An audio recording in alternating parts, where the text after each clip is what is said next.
Esse é o terceiro bloco da aula de função ventricular.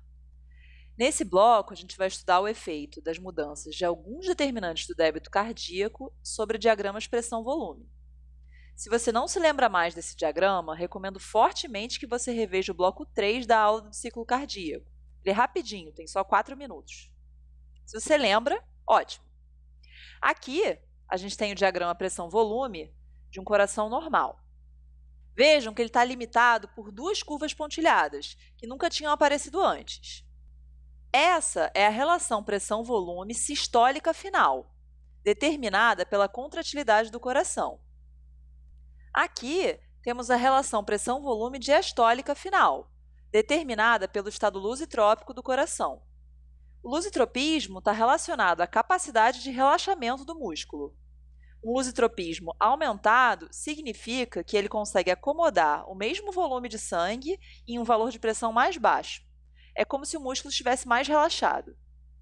Nesse ponto, a gente encontra o volume diastólico final, que será um resultado do enchimento ventricular. Esse enchimento vai ter três determinantes principais. O volume sistólico final, que corresponde ao volume da sístole anterior que sobrou no coração. O retorno venoso, que é o volume de sangue que retorna ao coração por unidade de tempo. E o estado lusitrópico do coração, que é a capacidade que o músculo tem de se relaxar. Já nesse ponto, a gente encontra o volume sistólico final, que vai ser um resultado da ejeção ventricular. Essa ejeção também tem três determinantes principais. O volume diastólico final, que pelo mecanismo de Frank-Starling pode alterar a força de contração. A impedância aórtica, que é o quanto uma estrutura resiste ao movimento quando está submetida a uma força.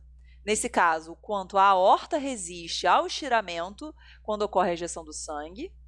E a contratilidade, que já foi definida no bloco 1 dessa aula. É muito importante destacar que os gráficos que a gente vai ver nos slides a seguir mostram os efeitos nos diagramas pressão-volume em respostas a variações isoladas de cada parâmetro. No caso desse gráfico, a gente vê uma variação isolada da pós-carga. Ou seja, é necessário assumir que todos os outros parâmetros estão permanecendo constantes. Além disso, os efeitos descritos aqui vão valer para 2 batimentos cardíacos consecutivos. Isso significa que variações crônicas e patológicas da pós-carga e dos outros parâmetros que vão ser abordados vão ter efeitos diferentes que não são ilustrados por esses gráficos. A curva sólida representa um ciclo cardíaco controle. A curva tracejada representa um ciclo cardíaco subsequente ao controle depois de um aumento da pós-carga. E a curva pontilhada representa um ciclo cardíaco subsequente ao controle depois de uma redução da pós-carga. A gente pode observar que o aumento da pós-carga resulta em um aumento substancial da pressão ventricular gerada e também numa redução do débito sistólico. Uma vez que o volume diastólico final é o mesmo em relação à situação controle, essa redução do débito sistólico acontece às custas de um aumento do volume sistólico final. Já a redução da pós-carga resulta em uma redução da pressão ventricular gerada e também num aumento do débito sistólico.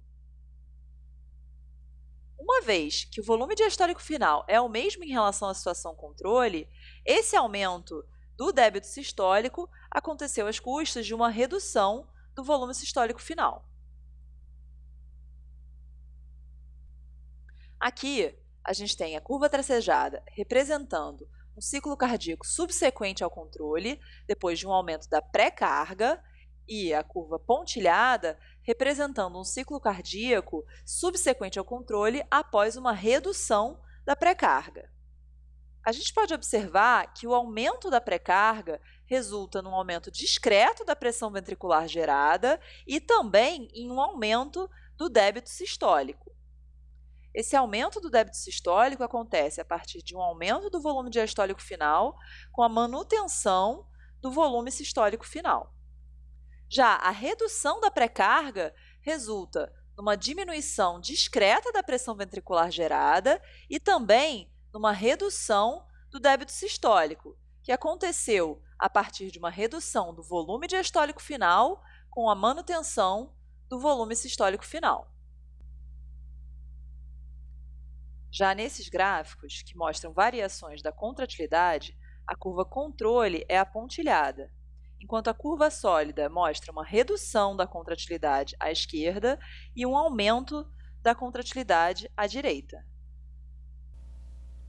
A redução da contratilidade reduz tanto a pressão ventricular gerada quanto o débito sistólico, às custas de um aumento do volume sistólico final diante de um volume diastólico final mantido.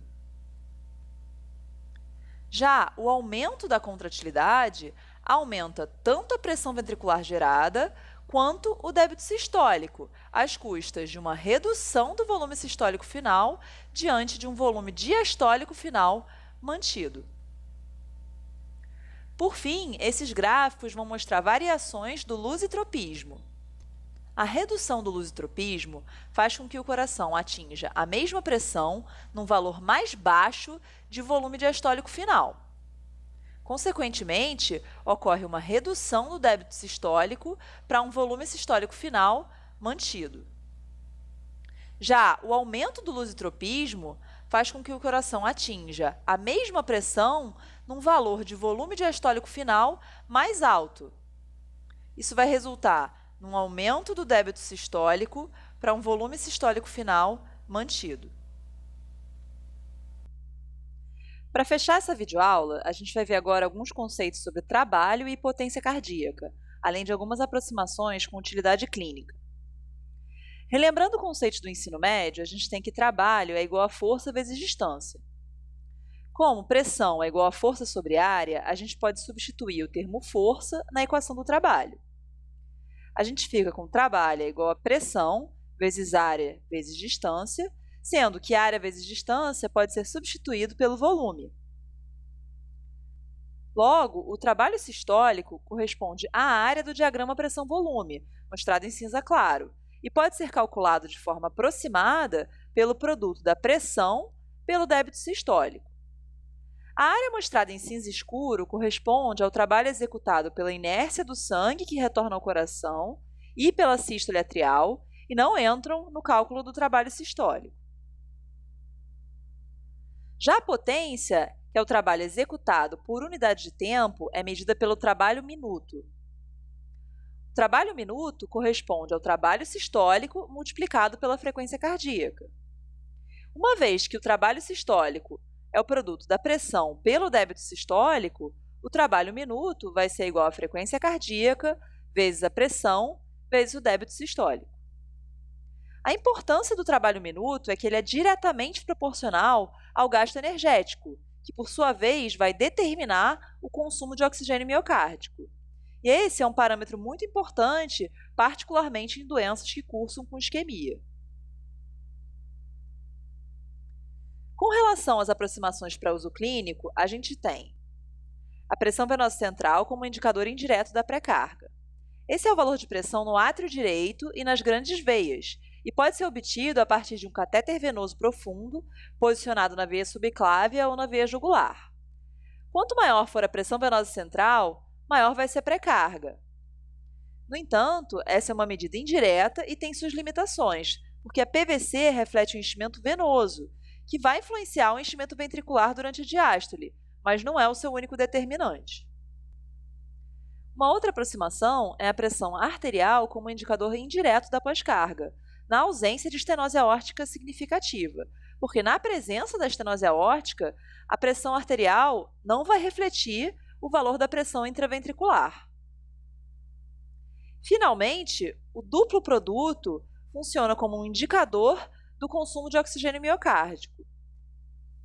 Esse duplo produto é uma aproximação do trabalho minuto usando os termos frequência cardíaca e pressão arterial e deixando de fora o débito sistólico, por se tratar de um determinante menos importante para o gasto energético. Uma limitação importante do duplo produto é que ele não leva em consideração o efeito do estresse de parede sobre o consumo de oxigênio, tornando-se inadequado para comparar corações diferentes. No entanto, ele vai ser útil na avaliação do consumo de oxigênio de um coração em repouso comparado ao mesmo coração submetido a um teste clínico que induz uma situação de estresse, por exemplo. E com isso a gente termina a nossa videoaula de função ventricular.